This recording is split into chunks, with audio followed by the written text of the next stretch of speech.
Bonjour et bienvenue, c'est le brief présidentiel 2017. Aujourd'hui, vendredi 21 octobre, la crise continue autour de François Hollande. Il a dû s'excuser auprès des footballeurs, auprès des magistrats. Le président de la République s'est une nouvelle fois expliqué après ses confessions dans le livre « Un président ne devrait pas dire ça ».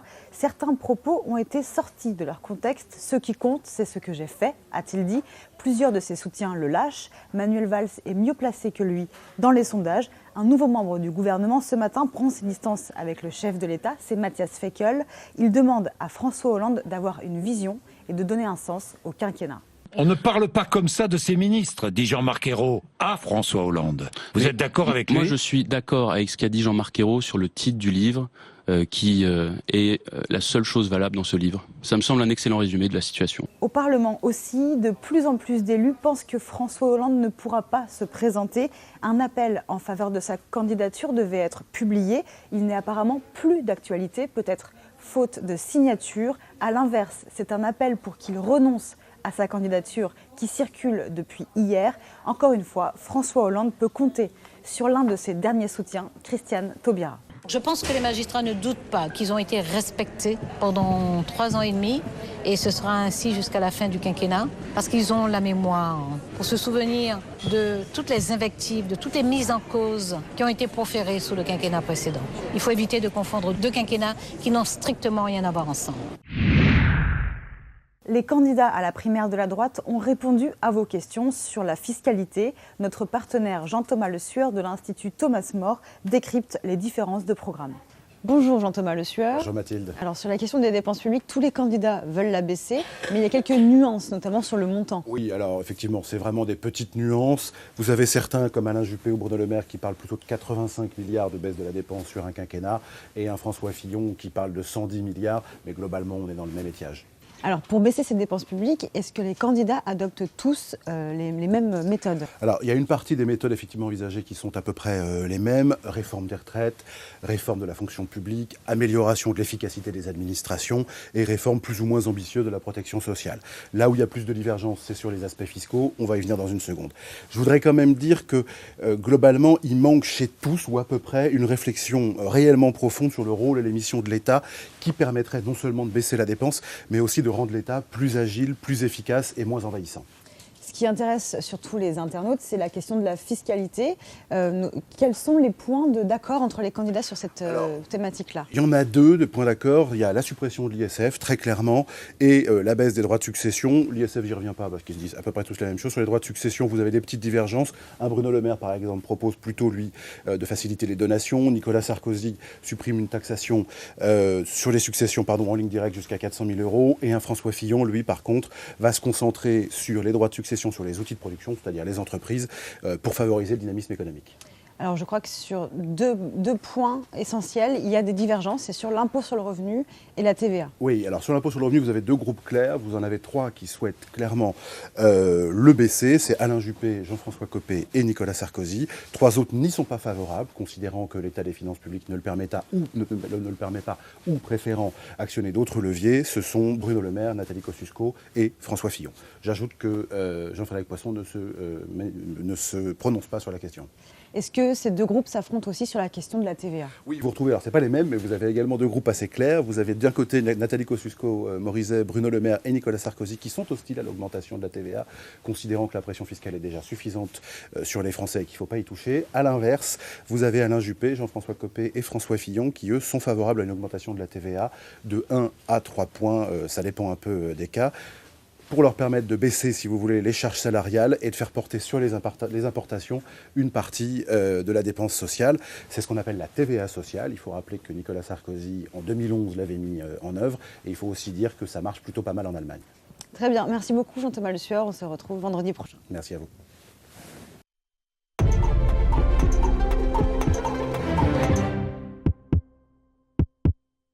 Bonjour Jean-Pierre Chevènement. Bonjour. Je vais vous présenter 3 sujets d'actualité politique qui ont été traités ce matin sur le scan politique.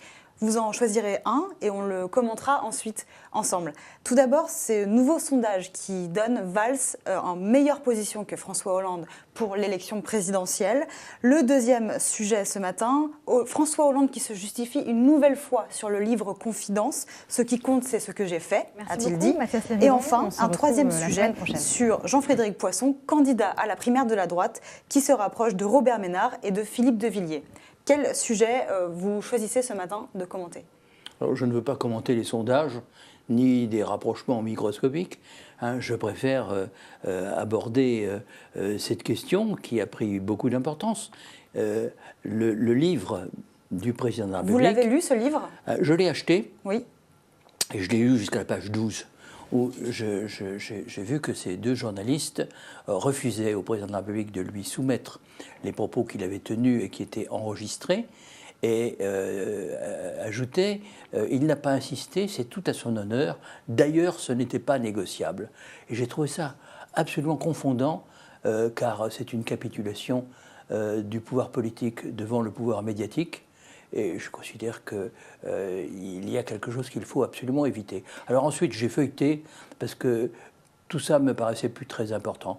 Et bon, j'aurais quelques observations à faire sur tel ou tel point, mais ça ne le mérite pas. Maintenant, depuis une semaine, on ne parle que de ça. Oui, François alors Hollande maintenant, a dû il a eu s'excuser. raison de dire ce qui compte, c'est ce que je fais. Et effectivement, c'est là-dessus qu'on juge. Il s'est bien justifié sur ce livre-là. Alors, sur le livre lui-même, je pense qu'il aurait... Il n'aurait pas dû sortir ce livre, selon Alors, vous? il aurait dû, en tout cas, prendre une précaution initiale, oui, qui était de préciser de la manière la plus claire que les enregistrements lui seraient soumis pour qu'on ne mette pas dans sa bouche des propos qui seraient contraires à l'image que doit donner le président de la République. Il aurait beaucoup censuré à ce moment-là. Les propos sur les juges, évidemment, c'est assez surprenant, parce que le président de la République est le garant de l'indépendance de la magistrature, et en même temps, François Hollande et le Parti socialiste sont partisans de donner encore plus de pouvoir à l'autorité judiciaire, d'en faire un véritable pouvoir judiciaire, puisque les parquets seraient désormais indépendants pour les instructions générales que leur donne la chancellerie. Ce à quoi j'ai toujours été opposé. Donc voilà, il est en train de... Enfin... Et ce livre a des conséquences politiques. Beaucoup disent que c'est un suicide, justement, politique pour François Hollande. Est-ce que vous êtes de cet avis? Et est-ce que vous pensez que le président de la République parle trop, notamment aux journalistes? Alors, dire que c'est un suicide, ça voudrait dire que le président de la République a en vue de créer les conditions de l'avènement d'une 6e République. Je n'en suis pas partisan. C'est une hypothèse qui démontrerait un machiavélisme qui me paraît quand même peu probable. Est-ce possible? Je m'interroge quelquefois. Alors il y a l'autre hypothèse, c'est que c'est un accident. Je crois plutôt que c'est un accident et c'est un défaut de précaution, un excès de confiance fait aux journalistes. Il est vrai qu'on peut quelquefois être tenté par les hommes politiques, et moi ça m'arrive souvent, de répondre benoîtement, naïvement, peut-être un peu prudemment. Vite. Est-ce qu'il est trop bavard, François Hollande? Je pense qu'il le dit lui-même, il parle trop aux journalistes. C'est une erreur? Oui, parce qu'il faut parler aux Français. Et puis, vous savez, De Gaulle avait dit ça très bien, l'autorité ne va pas sans prestige, et le prestige ne va pas sans mystère, et le mystère sans éloignement. Or, quand vous lisez la préface des deux journalistes, vous voyez qu'eux-mêmes précisent à quel point ils ont gardé leur distance vis-à-vis du président, même s'ils l'invitaient à dîner chez eux. Ils ne cédaient pas à la tentation du tutoiement. Et par conséquent, je crois que là, les rôles ont été un peu renversés. Dernière question sur ce livre. Est-ce qu'il peut être un défaut pour François Hollande et un obstacle pour sa candidature? Je pense qu'il ne servira pas sa candidature s'il est candidat. Mais il peut aussi ne pas être candidat. Et à ce moment-là, ce livre aura une autre signification. C'est une sorte de promenade qu'on aura fait tout au long du quinquennat. Mais vous savez, François Hollande dit une chose très juste. Il doit être jugé sur son action.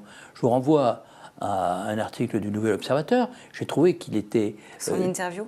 Son interview, je trouvais qu'il était très bon. Je ne dis pas que j'adhère à ce qu'il dit, mais il le fait avec talent. Il n'a rien perdu de son talent. Hein. Par ailleurs, je respecte sa fonction, même s'il m'arrive quelquefois de regretter certaines expressions ou certaines orientations politiques que, évidemment, je ne partage pas. Mais ça n'a rien d'étonnant, parce que je ne suis pas sur la ligne de François Hollande, historiquement. Hein. Donc, merci beaucoup, Jean-Pierre Chevènement. Je vous en prie. Merci.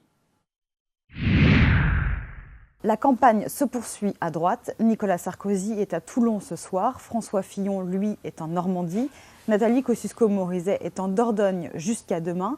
Bruno Le Maire part en Haute-Garonne. Il s'exprimera devant les militants de Toulouse ce soir.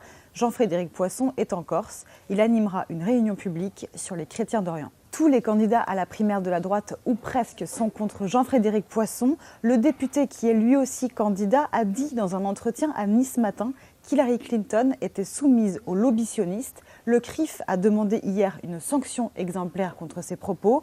Bruno Le Maire a dit qu'il était choqué. Nathalie Kosciusko-Morizet a saisi la haute autorité de la primaire pour qu'il soit sanctionné. Merci à tous et à lundi.